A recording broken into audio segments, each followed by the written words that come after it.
If you asked me who my favourite film director is, then I would say Martin Scorsese. But if you asked me who my second favourite director was, I would say Paul Thomas Anderson. Piss so bad. But if you asked me who my third favourite director was, then I would say Edgar Wright. Hell yeah, he has so much style and humour. The editing, oh my god, look at those long takes. Look at those English things. Look at the comedy. Got a mustache. I know. His films are made with so much love and care, with so many little details, and his films are just so easy to like. He has masterpieces from so many different genres, and all of them are so different but similar because of that classic Wright writing style. You've watched the video essays, he's got the tightest comedy dialogue ever.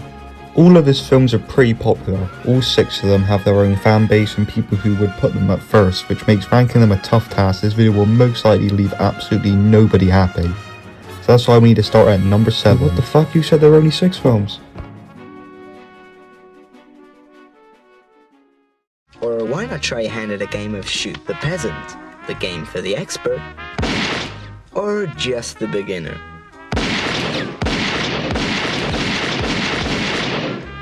Yeah, I may have lied a bit when I said he had 6 films, because I forgot that 9 years before Shaun of the Dead came out, Edgar Wright made a very low-budget western parody named A Fistful of Fingers, filmed in Somerset, England. That's how you can tell there was a massive amount of passion put into it, making it a fun watch and very commendable. I mean, you know me, I love a good stupid parody, and I had a very fun experience watching that. With the directorial debut for a very stylized director, it is usually a bit of a novelty watch where you can see the seeds being planted, but unlike something like Bottle Rocket, which I think is one of Wes Anderson's best films, A Fistful of Fingers falls short in comparison to the rest of his filmography. But make no mistake, I still really like it. I mean, come on, look at the opening, how can I not? No Name is a super fun protagonist, and Graham Lowe, who is literally only in Edgar Wright films, does an amazing job. I love his line deliveries. Oh, shit! The film also has these really cool looking opening titles. The visual comedy is also really great. The bar where everyone starts pretending to do something as soon as No Name walks in, then get back to being frozen away, leaves is classic Edgar Wright humour. Same with the death of his horse, Easy. It is peak Edgar Wright silliness. The whole first 40 minutes in fact is amazing. So why have I put it in last? Well, it's because the second half is nowhere near as entertaining as the first. Like, at all. Maybe I'm just TikTok brained, but the pacing speeds it up and slows down so much in the second half that I ended up getting whiplash. The scene by the campfire feels like it goes on forever, and the final battle is kinda overall. There's some jokes like when No Name trying to signal one of his buddies over to help him out but it doesn't work, and the sports commentary over one of No Name's kills, but it overall just feels like a bunch of random shit happening until the face off with the Squint. The Squint is a certified peak villain. He's obviously modelled off of Lee Van Cleef's characters in the Dollars trilogy, and the first scene with him is incredibly funny, with the initial friendliness, the banana peel, the dynamite, him shooting this random kid and stealing his horse, the shootout where they hit everything but each other, leaning into him, fetching a stick for Easy to jump off the cliff for is incredible. The reveal of the history between No Name and the Squint just being that he kicked his sandcastle and twisted his arm is hilarious. And the bunch of random tricks he uses in the final battle, like when he shoots all the No Name's clothes off, is super funny. The side characters are kinda and one of my favourite parts of most Edgar Wright films are the really great side characters, like the police officers in Hot Fuzz and Wallace in Scott Pilgrim vs. the World, so that's a big negative when compared to his other films. Besides that though, A Fistful of Fingers is a very solid directorial debut that I wouldn't mind rewatching just to see a true passion project at work.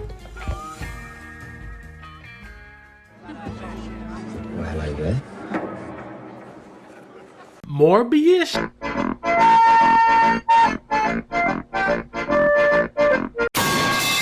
In my factually correct opinion, I think that Edgar Wright's worst professional film is his most recent film, Last Night in Soho. This is the film that if I didn't already know that it was directed by him, I would be shocked to learn that Wright was even slightly involved in the production of it. It lacks the flair that is a core part in making his lineup of films unique. You know, the montage editing was a very iconic part of his films. Not in this film, or at least I can't remember it being there. The memorable side characters? What the fuck is this guy's name? He's a major character and I do not remember his name. This film is the first and hopefully only one that Wright wants you to take super seriously, and that is definitely to his detriment. Mainly because this is kind of an air way of telling a story about women being exploited in the entertainment industry. It makes the film feel like a worse version of Perfect Blue, which is a perfect film and you should definitely watch it instead of this. I honestly think that the film would have been better if you just completely remove the stuff in the present and make the story focus on Anya Taylor-Joy in the 60s getting taken advantage of while trying to start a music career, then reaching a breaking point where she kills all of her abusers. It would have been a much more interesting story and would have made the film more tight-knit and more rewatchable, and maybe even fun, in the same way that a slasher film can be fun to watch. There are some things that happen in the film which never get brought up again, like when Eloise almost stabs this bitch, and later in the film she's back in class and everyone is just chill with that. A tight script is kind of an Edgar Wright trademark, you know? Next time I see him, he's dead. I know that he didn't fully write the script, but I don't think it's fair to put the blame on someone else for a weird oversight, especially when there are lots of other issues in the script, such as how underwritten these characters are. Especially this guy. He's the love interest for Eloise and they barely interact and he just shows up at random points and trusts her for absolutely no reason, and he almost dies in the climax doing it. Okay, I've been a bit mean to this film. There are some things that I like about it, like the visuals. Holy shit, they look fantastic. And that dance scene, that is some absolutely brilliant choreography. Did you know that no effects were used? The two actors actually switched out perfectly, and the great camera movement makes it all seamless. It's probably the best scene in the whole film. Either that or the You're My World scene. That's the one scene that I really keep coming back to. The cinematography and the song are wonderful, and that really goes for the whole film. It's probably the best looking film out of the whole list, especially in the scene taking place in the 60s, and the acting across the board is fantastic. Anya Taylor-Joy and the late Diana Rigg in her final film role were the obvious best, so we cannot look over famous Morbius star Matt Smith's performance. He's not really a great or even memorable character, but just his presence alone makes me lose it. I mean, come on, that's the guy from Morbius, and that is epic. I think I was maybe a bit kind when I gave it 3.5 stars on Letterboxd when I first watched it, because there are lots of flaws that are very easy to point out and recognise. But, I don't know, I still like it, but I wouldn't really recommend it when a masterpiece like Perfect Blue was out there to watch.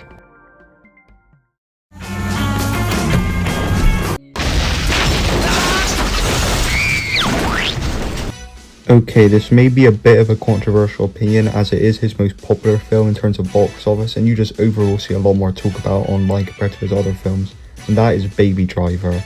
This is where we get into the great films in Edgar Wright's filmography. Baby Driver is probably the most successful film of the whole lot due to having the most simple and mass appeal type storyline and it having the most stacked cast, and their characters are pretty fun to watch just blurt out Edgar Wright dialogue. In terms of comedic timing, Kevin Spacey is easily the highlight. Come on, bananas, don't feed me any more lines from Monsters Inc, it pisses me off. Those are banger lines. And Jamie Foxx gives my favourite performance in the film as this crazy loose cannon crime guy. He's really fun to watch. John Hamm also plays a pretty good antagonist. That diner scene is masterful tension building, and I like how he just wants to do an eye for an eye thing with Baby since Darling got let up. Baby overall is a good protagonist, and I like his little quirks. He has tinnitus, so he listens to music all the time to block out the sound of his ears ringing, and he records his life and creates mixtapes using it. The scene where the crew discovers them is pretty funny. Speaking of music, we need to talk about the most notable thing about the film, and that is of course how the whole film is synced with the music that Baby is listening to. Some may call this a gimmick, and it is, but it is a really cool gimmick and sets it apart from other high-octane heist movies. The editing also really helps giving Baby Driver that signature Wright flair. I also like how it harkens back to some of his older films, especially Shaun of the Dead with the TV scene and the long take walking scene, which is one of the better examples of the music sync gimmick. But as much as I enjoy this film's style and coolness and things like that, there are a couple of things that really drag it down in my opinion. I'll put it simply, the romance is straight ass. The romance in Edgar Wright films is pretty hit and miss to me. In some films it's really good, and in some it's pretty meh and drags down the film overall. And Baby Driver is unfortunately one of the latter. The romance between Baby and Deborah, whilst cute and fun to watch, really isn't given enough time or fleshed out enough for it to really be believable that Deborah wanted to throw her life away to be with Baby. There definitely should have been more scenes dedicated to their relationship and developing the characters individually, as the only thing you know about her by the end of the film is that she likes Baby and she likes music. Wow, what an interesting character. But the part of Baby Driver that I always disliked was the ending. What a complete ass pull by Wright. It really should have ended here when he gets arrested, leaving what happens next up to interpretation. But instead there is this drawn out moment where all these characters explain to the audience what a good guy Baby is. Yeah, I know, I watched him do these good things. He's a kind-hearted character who ended up in a bad situation. I don't need that explained to me. I think this final scene should have been cut out entirely. Another thing that is kind of odd is how frequently the tone changes from a light-hearted heist to this super intense drama with tons of blood and gore. Like, Jesus Christ, Edgar, you're gonna give me whiplash if it keeps going like this. Overall, Baby Driver is a very great but flawed film, with probably the coolest editing and sound in any film on this list, as well as a lot of very memorable moments, but this is far from the best film to come from this man, and I think that is a good indicator of how strong this man's filmography is. Why don't you just get in your rocket and fuck off back to Legoland, you cunt? The Cornetto trilogy is a stunning achievement in comedy, which in my opinion boasts the very rare achievement of having each film be on about the same level as each other. I don't think that I'm being controversial when I say the least amazing film in this trilogy is the final film, The World's End. This is where we reach thropping banger territory, but before I talk about how fucking good this film is, I must once again be negative because The World's End has the highest highs and lowest lows of the trilogy. The romance subplot is so undercooked and unneeded that it could have been cut out with some minor adjustments. It's only there to give characters who aren't Gary or Andy something to do, and I love Rosamund Pike, she's a great actress. I love Paddy Considine in Hot Fuzz. His character is one of my favourites in the whole trilogy, so there's nothing against the actors or their performances. I think that they're quite fun when they're on screen. Doesn't change the fact that it's a complete waste of time in the narrative. And I think that the first act is just alright until the fight in the toilets, as Gary can be a bit obnoxious. But forget about all that because I love this film so much. You know how in Shaun of the Dead and Hot Fuzz there are some dramatic moments interspersed with the amazing comedy? Well, The World's End is an emotional roller coaster with some comedic levity, especially in the final act where you're just left thinking, damn, this is really tragic. Gary King is my favourite character in this entire trilogy and probably in my top 10 favourite characters ever. That scene with him and Andy at the titular World's End where we truly learned why Gary wanted to complete the Golden Mile is heartbreaking. I leave it teary-eyed every time. I mean, he thinks that night was the peak of his entire life and he's been suffering with depression ever since, and he even tried to take his life. When he says that the Golden Mile was all he's got, it's such a spine-chilling line with the implication that he was going to kill himself after he finished it. It changes the entire context of the film from a guy just wanting to reminisce with his mates to a depressed man trying to enjoy himself one last time despite the damage he's causing to everyone else. The performance given by Simon Pegg is easily the best he's ever done, which really helps to elevate the film. I heard that he was struggling with similar things at the time, so I don't doubt that helped to make his performance feel so real. Nick Frost plays against his roles in the previous films by being the straight man, and he does fantastic as well. I've heard some people say that The World's End is a lot less funny compared to the others in the trilogy, and I agree to an extent as overall this is the least funny. There are some moments that get me rolling on the floor in laughter. What the fuck does WTF mean? King Gay and the entire network scene are amazing comedic moments, that is undeniable. The fight choreography is amazing throughout, making all the fights fun to watch. They remind me of Scott Pilgrim with the way their normal looking people are doing these crazy attacks, especially when Andy goes, I fucking hate this town, and goes berserk, killing millions of drones. It is an especially fitting final film for the trilogy as the stakes are appropriately high with the world-ending threat looming. I guess you could say that it's The World's End. Whilst this is the weakest film in the trilogy, it is still a great accomplishment that any director would kill to have in their filmography. Definitely an underrated film, probably due to it getting overshadowed by the other films, as they are better, but not marginally so like what other people would have you believe. Why don't you take the hour and we'll feed you to the hellhounds? And then we'll see how hard Nazi zombies really is. The hardest part about making this video was not trying to write an informative and funny script that gives you my genuine feelings about each film, or trying to find a fistful of fingers, but deciding whether I was going to put Hot Fuzz or Shaun of the Dead at third. I've actually spent a whole day debating it over and over again, weighing the pros and cons, and in the end I still don't have any proof, so I just don't debate it anymore. It's absurd. But something has to go third, so I'm going to put Shaun of the Dead here. This could change at literally any moment, but right now I'm feeling Hot Fuzz over Shaun. The first film of the trilogy and the only film on this list that I've seen in the cinema. I watched it for its 20th anniversary screening, and I distinctly remember several moments that all four of us in the cinema laughed at. Those moments being Ed's alright gay, the whole scene at Shaun's mum's where he says on several occasions he touched me. The massive pause is hilarious until he says that he was lying, might be the funniest line in anything ever. What's the matter, David never taken a shortcut before and David kill the queen are other moments that we all laughed at. The directing and editing is at a peak here. The long take walk is something that everybody knows about in terms of how great the direction is, but other things like how the camera moves slightly up to anticipate Shaun successfully hopping the fence until of course that is subverted, or how the camera is placed so that everyone can startle not just Shaun but the audience with every appearance.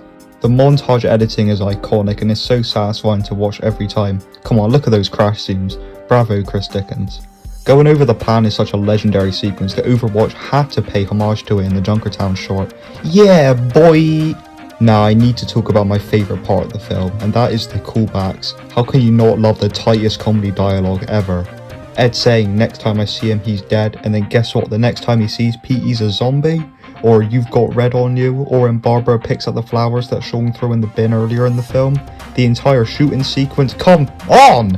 And there are so many more callbacks that are just dialogue, but I want to move on to the plethora of visual callbacks that I love. When Sean turns the mirror and gets scared by Pete, all the zombies being people who are seen in the opening credits, the changing channels on the telly telling what's going on, and obviously the morning routine is the best example of this. I think that the parts from when Sean gets dumped and entering the Winchester is the funniest section of the film.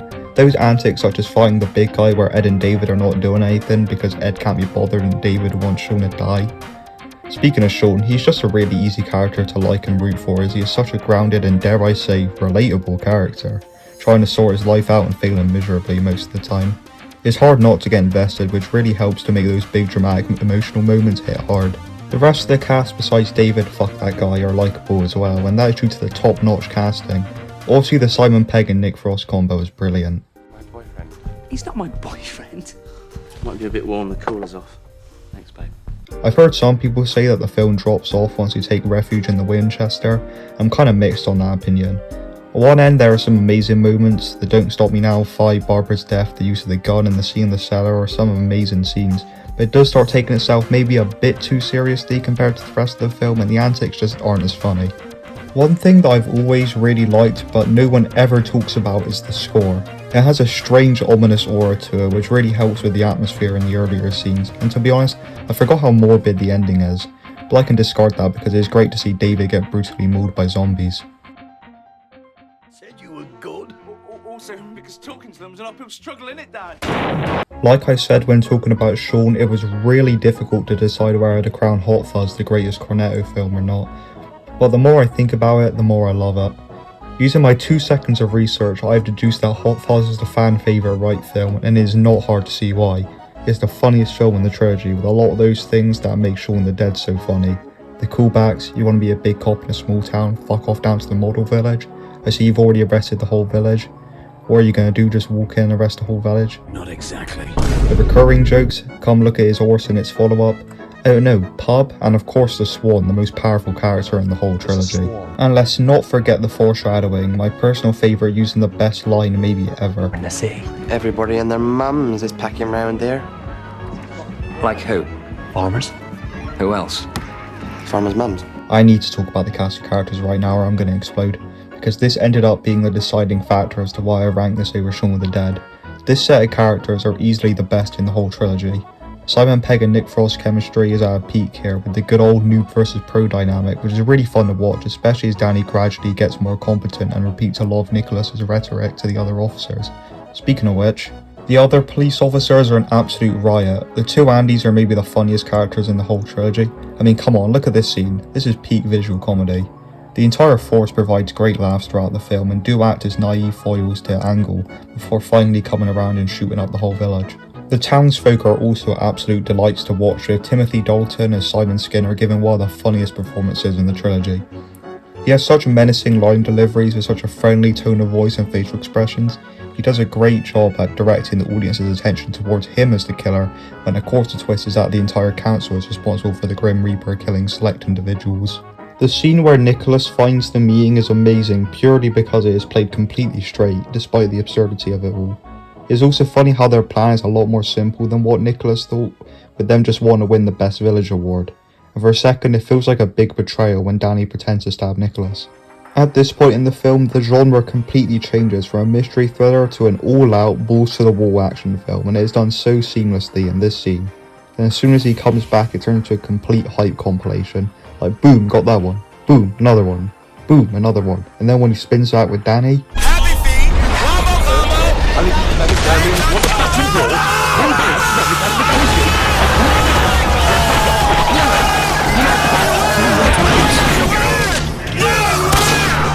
You're a doctor. Deal with it. Yeah, motherfucker. This whole sequence is so cool. but not as cool as the supermarket shootout. Hell yeah, get the Yachtman out of here. You're off the fucking chain! Then the car chase and Danny shooting out the window, then the Swan shows back up and Nicholas and Skinner have an epic showdown looking like the Metal Gear Solid 4 final boss. And if there's one thing I love in this world, it is a fight in the rain. You know Blade Runner, you know The Matrix, those are incredible fights and this is just very fun to watch. Oh my god, the fucking Point Break moment combined with Pack It In Frank You Silly Bastard make me die every single time. Additionally, on the editing, I love that it's used to make the more mundane tasks such as signing paperwork and taking mug shots look super dramatic, which really helps the parody element of the film. I also love how the chase scenes are edited. This is maybe the objective peak of Edgar Wright's career, but there is one film that I love even more, even though Nick Frost does wear a Bristol Rovers kit.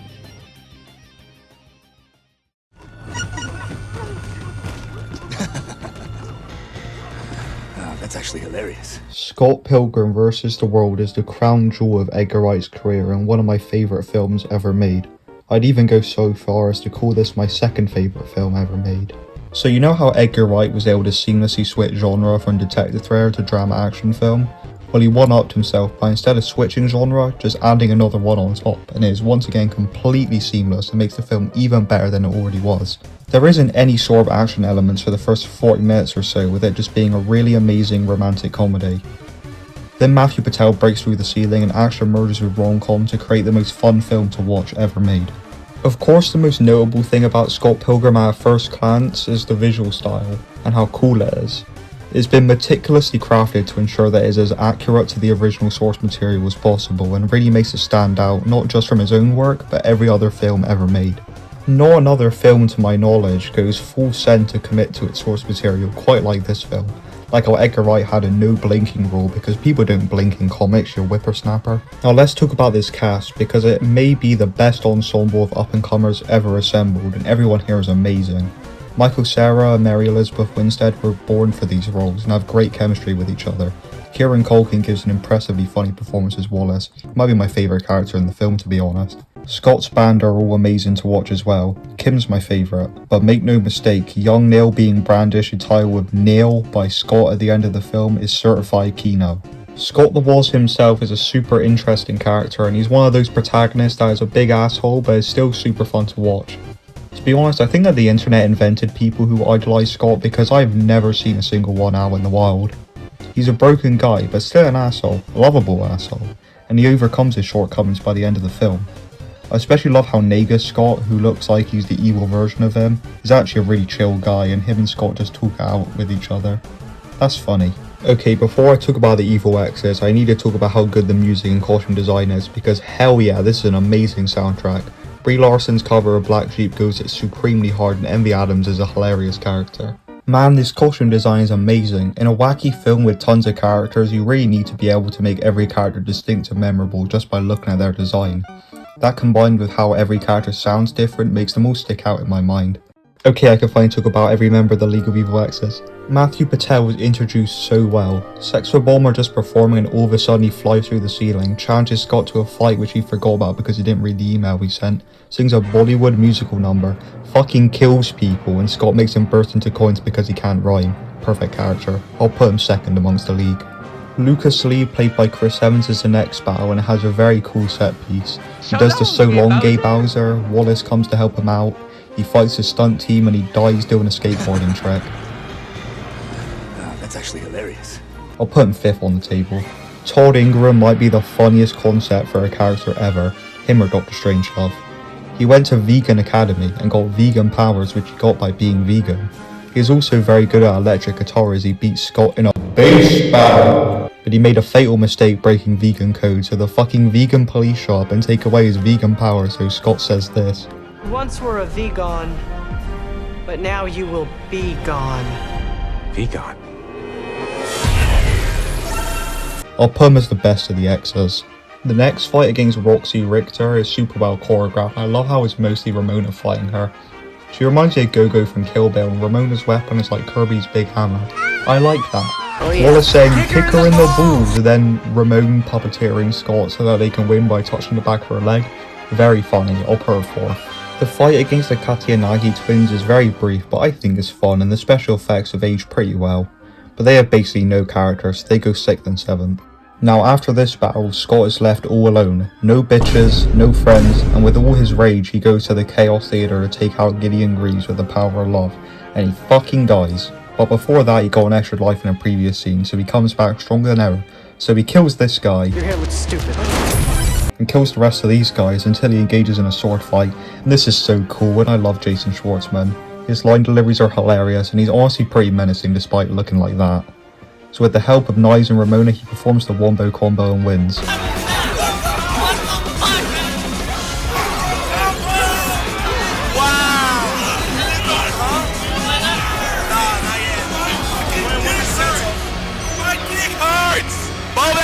I'll put him third. So here's the list, don't argue with it because I will destroy you. An aspect to this film which helps to put it among my favourites ever made is that random things just happen without anyone questioning it or really caring, such as Roxy doing this noob Cybot shit or Scott and Gideon generating swords. The wacky tone makes it super fun and infinitely rewatchable because of all the background details spread out across the film. This is one of the best films ever made and should be experienced by everyone, and that is every Edgar Wright film ranked. Well, that's the end of the video. If you have made it all the way to the end, then you have my thanks, and if you disagree with any of my opinions, then Allow me to clarify. In a sequentially ranked hierarchy based on level of critical importance, the disparity between us is too vast to quantify. Agent Stone? The doctor thinks you're basic. hit those good old like and subscribe buttons if you enjoyed this video, and maybe even put your own list in the comments. Thank you for watching, and goodbye. These bullshit legs!